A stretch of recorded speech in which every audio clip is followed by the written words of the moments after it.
السلام علیکم ورحمۃ اللہ وبرکاتہ۔ نمرود نے اپنے محل کی بلندی سے دیکھا تو ابراہیم علیہ السلام کو ایک باغ میں بیٹھے ہوئے پایا اور ایک فرشتہ ابراہیم علیہ السلام کے ساتھ تھا۔ ابراہیم علیہ السلام کے ارد گرد لکڑیوں کو جلتے ہوئے آگ کے شعلے بھڑکتے ہوئے دیکھ کر ابراہیم علیہ السلام کو نمرود پکارنے لگا، اے ابراہیم علیہ السلام، کیا تم اس آگ سے نکل سکتے ہو؟ حضرت ابراہیم علیہ السلام نے فرمایا، ہاں نکل سکتا ہوں۔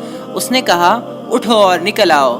ممکن ہے کہ یہ اس نے سمجھا کہ جب ابراہیم علیہ السلام نکلیں گے تو باہر جلتی ہوئی آگ سے گزریں گے تو جل جائیں گے۔ حضرت ابراہیم علیہ السلام اٹھے اور چلتے چلتے آگ سے نکل گئے۔ حضرت ابراہیم علیہ السلام سے نمرود نے پوچھا کہ تمہارے پاس تمہاری ہی شکل کا دوسرا آدمی کون تھا؟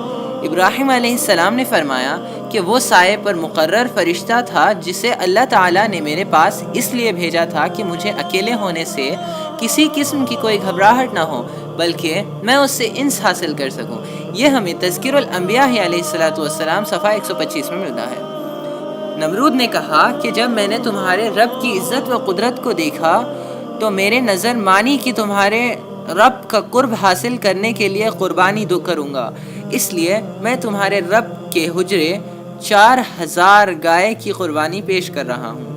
ابراہیم علیہ السلام نے فرمایا، جب تک تم اپنے دین پر قائم ہو اس وقت تک اللہ تعالیٰ تمہاری قربانی کو قبول نہیں کرے گا۔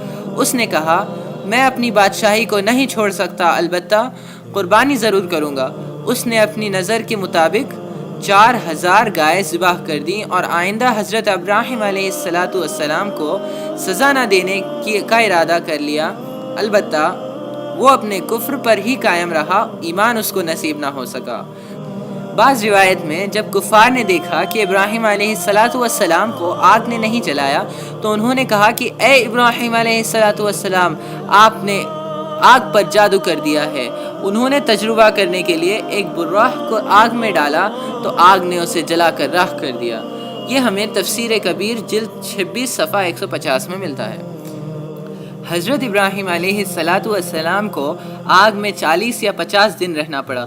حضرت ابراہیم علیہ السلام فرماتے ہیں، آگ میں رہنے کے دنوں میں میں جتنا خوش رہا اتنی خوشی پورے زندگی میں مجھے کبھی نہ حاصل ہو سکی۔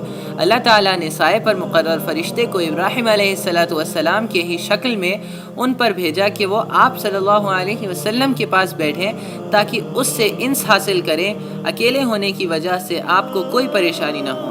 حضرت ابراہیم علیہ السلام کے پاس جبرائیل علیہ السلام آئے، جنت میں سے ایک ریشمی قمیص لائے اور کہا کہ اے ابراہیم علیہ السلام، بے شک آپ کو رب کا فرمان ہے کہ کیا آپ کو معلوم نہیں کہ میرے محبوب کو آگ نقصان نہیں پہنچا سکتی۔ تذکیر الانبیاء علیہ السلام میں یہ ہمیں صفحہ 124 میں ملتا ہے۔ حضرت ابراہیم علیہ السلام جس قوم میں تشریف لائے اس میں کچھ لوگ بت پرست تھے، کچھ ستارہ پرست تھے، کچھ چاند پرست تھے اور کچھ سورج پرست بھی تھے، بلکہ نمرود کی پرستی بھی ہوتی تھی۔ حضرت ابراہیم علیہ السلام نے بتوں کے معبود ہونے کی دلائل سے باطل کیا۔ قوم نے جب دلائل سے کوئی فائدہ نہ حاصل کیا تو آپ نے بتوں کو توڑ کر اپنی پریشانی کو دور کر کے اپنے دل کو تسلی دی۔ ستارہ پرست آپ کو بھی ستاروں کی پوجا کی دعوت دینے لگے۔ آپ نے ان کا بھی رد فرمایا کہ ستارہ معبود بننے کے قابل نہیں۔ فَلَمَّا جَنَّ عَلَيْهِ اللَّيْلُ رَأَىٰ كَوْكَبًا قَالَ هَٰذَا رَبِّي فَلَمَّا أَفَلَ قَالَ لَا أُحِبُّ الْآفِلِينَ۔ پھر جب ابراہیم علیہ السلام پر اندھیری رات آئی تو انہوں نے ایک تارا دیکھا، کہنے لگے کیا اسے تم میرا رب ٹھہراتے ہو؟ پھر جب وہ ڈوب گیا تو انہوں نے کہا کہ مجھے تو چھپ جانے والا پسند نہیں۔ یہ ہمیں سورہ انعام آیت 76 میں ملتا ہے۔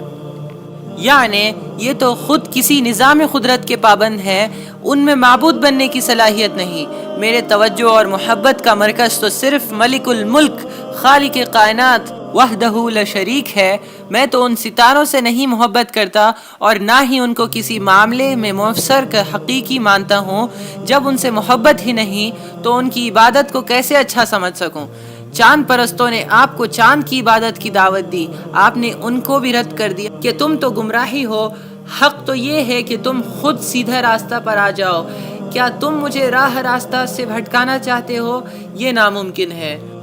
اے اللہ، آپ معاف کرنے والے ہیں اور معاف کرنے کو پسند کرتے ہیں، تو مجھے بھی معاف فرمائے اور جو یہ ویڈیو دیکھ رہے ہیں ان کو بھی معاف فرمائے۔ اے اللہ ہم سب کی مغفرت فرمائے۔ پارٹ 6 دیکھنا نہ بھولیے۔ السلام علیکم ورحمۃ اللہ وبرکاتہ۔